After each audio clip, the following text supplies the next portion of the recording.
Morning class. कल हमने अपनी ऑनलाइन क्लास में पढ़ा था पावर शेयरिंग के बारे में, किस तरीके से हम पावर शेयर करते हैं अपने देश में। हम शुरुआत अपने देश से, अपने भारत देश से ही करते हैं। यहाँ पर पावर शेयरिंग किस तरीके से होती है अगर हम देखें तो हमारे गवर्नमेंट के 3 ऑर्गन हैं। ये 3 ऑर्गन कौन कौन से हैं? लेजिस्लेटर, एक्जीक्यूटिव और जुडिशरी। लेजिस्लेटर क्या कार्य करता है? लेजिस्लेटर नियमों को बनाने का कार्य करता है जो लोकसभा और राज्यसभा के रूप में होते हैं। एक्जीक्यूटिव उन्हें पारित करने का कार्य करता है, उन्हें लोगों के बीच लाने का कार्य करता है। और जुडिशरी, अगर कोई व्यक्ति उन नियमों का विरोध करता है या उल्लंघन करता है तो उसके ऊपर न्याय करने का कार्य करता है। इस तरीके से हम देखते हैं कि हमारे देश में पावर को अलग अलग तरीके से बांटा गया है। अलग अलग क्षेत्रों में बांटकर उसके पोर्टफोलियोज बना दिए गए हैं या फिर उसके मंत्रालय बना दिए गए हैं ताकि पावर अच्छी तरीके से कंज्यूम हो सके और साथ ही डेमोक्रेसी अच्छी तरीके से चल सके। आइए जानते हैं पावर शेयरिंग के 2 मुद्दे जो हम बेल्जियम और श्रीलंका के बारे में पढ़ेंगे। ये 2 कहानियां हैं बेल्जियम और श्रीलंका की जो बताती हैं कि उन्होंने किस तरीके से हैंडल किया अपनी सिचुएशनों को। इन स्टोरी के माध्यम से हम जानने की कोशिश करेंगे कि क्या हुआ बेल्जियम में और श्रीलंका में, वहाँ पर किस तरह के लोग रहते थे, किस तरह की कम्युनिटियाँ रहा करती थी और वे किस तरीके से कार्य करती थी। सबसे पहले शुरुआत करते हैं हम बेल्जियम में। बेल्जियम एक देश का नाम है जो बिल्कुल हरियाणा जैसा ही है, छोटा सा राज्य है। या हरियाणा जैसे जितना बड़ा हमारा हरियाणा राज्य है उतना ही बड़ा लगभग हमारा ये बेल्जियम देश है। ये इसके बॉर्डर पर फ्रांस, नेदरलैंड, जर्मनी और लग्जमबर्ग नाम के देश हैं।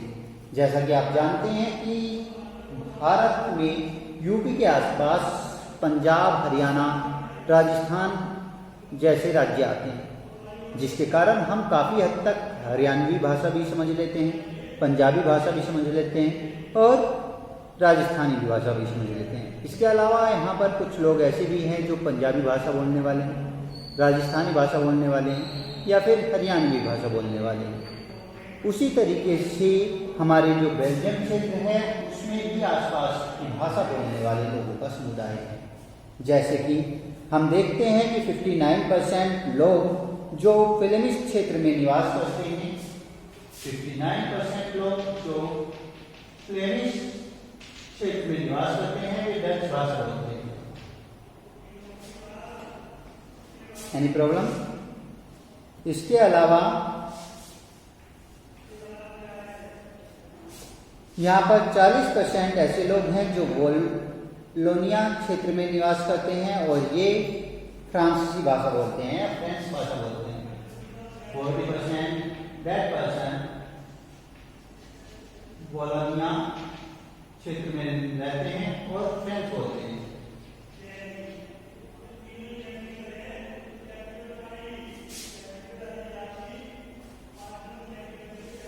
Any problem? इसमें हम देखते हैं कि फ्रेंच बोलने वाले भाषा के लोग 40% हैं पूरे जनसंख्या के और डच बोलने वाले लोगों की संख्या 59% है। इसके अलावा वहाँ पर 1% अदर कम्युनिटी के लोग भी हैं जो अलग तरह की भाषा बोलते हैं या फिर दोनों को मिक्स भाषा जानते हैं। इसके अलावा यहाँ की जो राजधानी है वहाँ पर 80% लोग फ्रेंच भाषा बोलने वाले हैं और 20% लोग डच भाषा बोलने वाले हैं।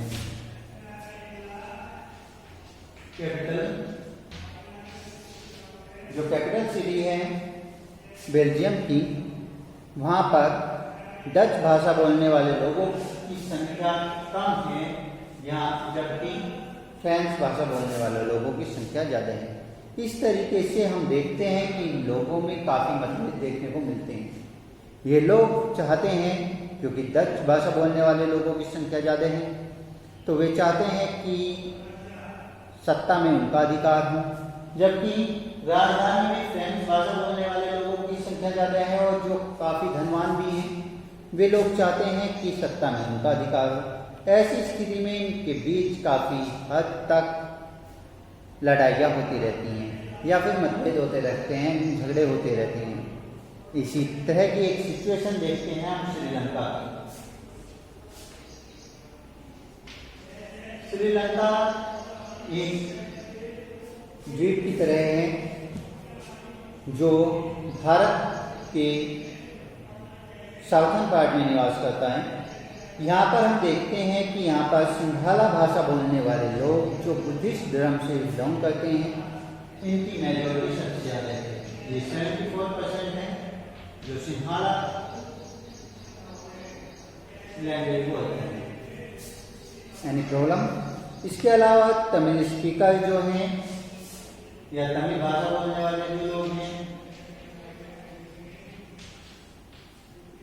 वे आपके 18% लोग हैं। इस तरीके से हम देखते हैं कि यहाँ पर दो कम्युनिटी यहाँ हैं, जो तमिल भाषी लोग हैं और जो आपके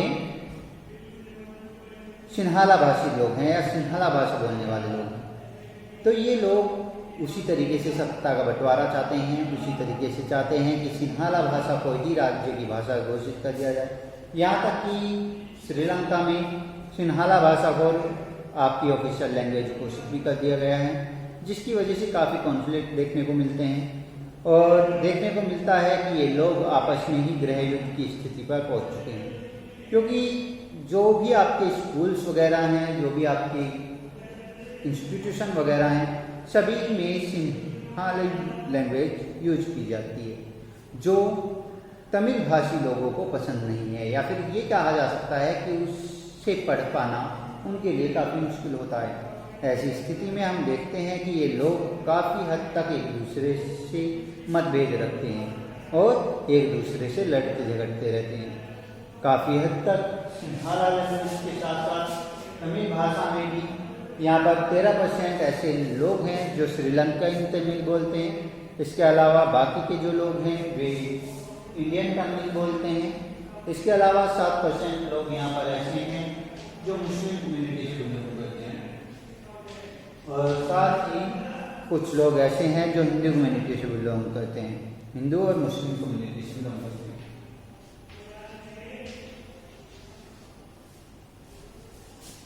इसके अलावा 7% लोग यहाँ पर ऐसे भी हैं जो क्रिश्चियन जाति से बिलोंग करते हैं। बौद्ध, तमिल और सिंहाला, जो तमिल और सिंहाला दोनों तरह की भाषाएं बोल लेते हैं।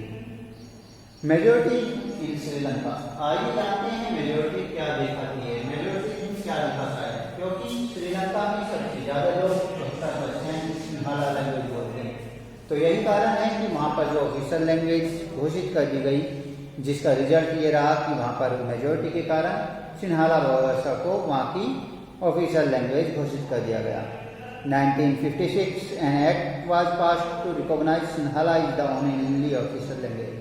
1956 में यह एक्ट पास किया गया कि सिंहाला एकमात्र ऐसी लैंग्वेज होगी जो वहाँ पर ऑफिशियल लैंग्वेज के रूप में यूज होगी। यहाँ तक कि इस भाषा के अंतर्गत ही सभी प्रकार की यूनिवर्सिटी चलाई जाएंगी, सभी प्रकार के ऑफिशियल वर्क इसी के आधार पर किए जाएंगे और अदर वर्क इसी के आधार पर किए जाएंगे। All these government measures coming one after the other graduation increased the feeling of alienation among the Sri Lankan Tamil। और इस तरीके से कहा जा सकता है कि गवर्नमेंट ने काफ़ी हद तक तमिल भाषाई लोगों को काफ़ी हद तक परेशान किया है, या फिर ये कहा जा सकता है उनके साथ भेदभाव का व्यवहार किया है। They felt that none of the major political parties led by the Buddhist Sinhala leader was sensitive to their language and culture। हम कह सकते हैं कि जो बुद्धिस्ट सिंहाला लैंग्वेज वाले लीडर्स हैं, ये अपनी संस्कृति को लेकर काफ़ी ज़्यादा जागरूक हैं और वे अपनी संस्कृति के को लेकर काफ़ी ज़्यादा सेंसिटिव हैं। वे उसी के आधार पर कार्य करना पसंद करते हैं।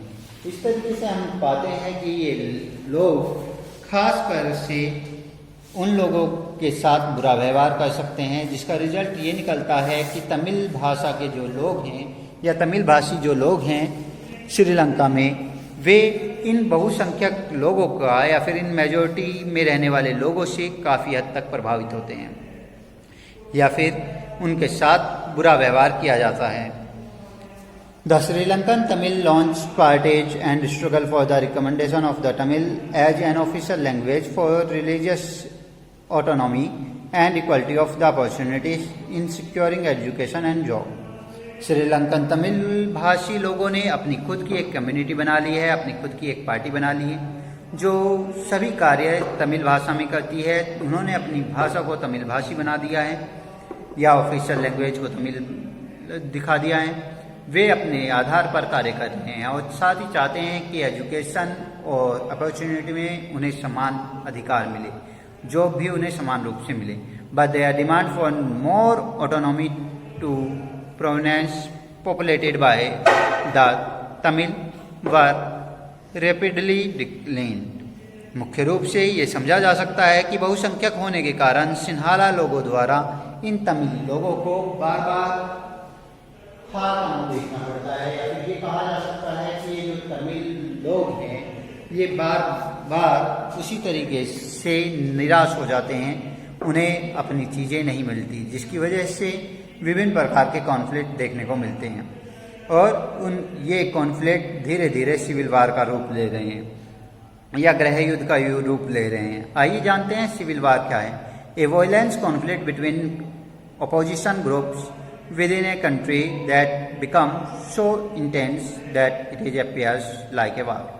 जब दो ग्रुप किसी भी देश के अपनी अधिकारों पर बात करते हुए आपस में मतभेद करने लगें और लड़ने पर उतारू हो जाएं, या फिर ये कहा जा सकता है कि हिंसा पर उतारू हो जाएं, तो ऐसे लोगों को या ऐसी स्थितियों को हम सिविल वार का नाम दे सकते हैं। अब आते हैं हम अपने नेक्स्ट पॉइंट पर, अकोमोडेशन इन बेल्जियम। बेल्जियम ने ऐसी स्थितियों को किस तरीके से सुधारा या किस तरह की समझदारी बेल्जियम ने दिखाई जब उसने देखा कि 59% फ्रेंच डच बोलने वाले लोग हैं और 40% फ्रेंच बोलने वाले लोग हैं, साथ साथ कैपिटल में 80% फ्रेंच बोलने वाले लोग हैं और 20% डच बोलने वाले लोग हैं। तो उसने एक खास तरह की समझदारी दिखाई। उसने अपनी जो पावर्स थी या फिर जो पॉलिटिकल पावर्स थी उनका शेयरीकरण कर दिया या फिर उन्हें शेयर कर दिया। उन्होंने एक खास प्रोविजन के तहत उन्हें बांट दिया। Between 1972 1993 they amended their constitution 4 time. लगभग 1970 से 1993 तक इन्होंने लगभग 4 बार अपनी कॉन्स्टिट्यूशन को सुधारा, अपने संविधान को सुधारा, ताकि वहाँ पर रहने वाले लोग या ये कहा जा सकता है कि वहाँ पर रहने वाली अलग अलग भाषाओं की समस्याओं का निपटारा किया जा सके या उन लोगों की समस्याओं को ख़त्म किया जा सके। कि 2 प्रमुख भाषा बोलने वाले लोग जैसे कि डच भाषा बोलने वाले लोग थे और फ्रेंच भाषा बोलने वाले लोग थे, इनके लिए समान रूप से सत्ता की साझेदारी की गई। या फिर ये कहा जा सकता है कि बेल्जियम में ऐसे संविधान की बात रखी गई जहां पर केंद्रीय सरकार ने डच और फ्रेंच भाषी दोनों भाषा के लोगों को मंत्री पदों के अंतर्गत समान पद प्रदान किए। अनेक ऐसी शक्तियां जो केंद्र सरकार या सेंट्रल गवर्नमेंट के अंतर्गत होती हैं राज्य सरकारों को सौंप दी गई, ताकि देश में किसी भी प्रकार के कॉन्फ्लिक्ट ना हो या किसी भी प्रकार के झगड़े ना हो। केंद्रीय सरकार और राज्य सरकारों के अलावा यहाँ तीसरे स्तर की सरकार भी काम करती है, यानी कि कम्युनिटी गवर्नमेंट, या आप कह सकते हैं ये कम्युनिटी गवर्नमेंट क्या करती है।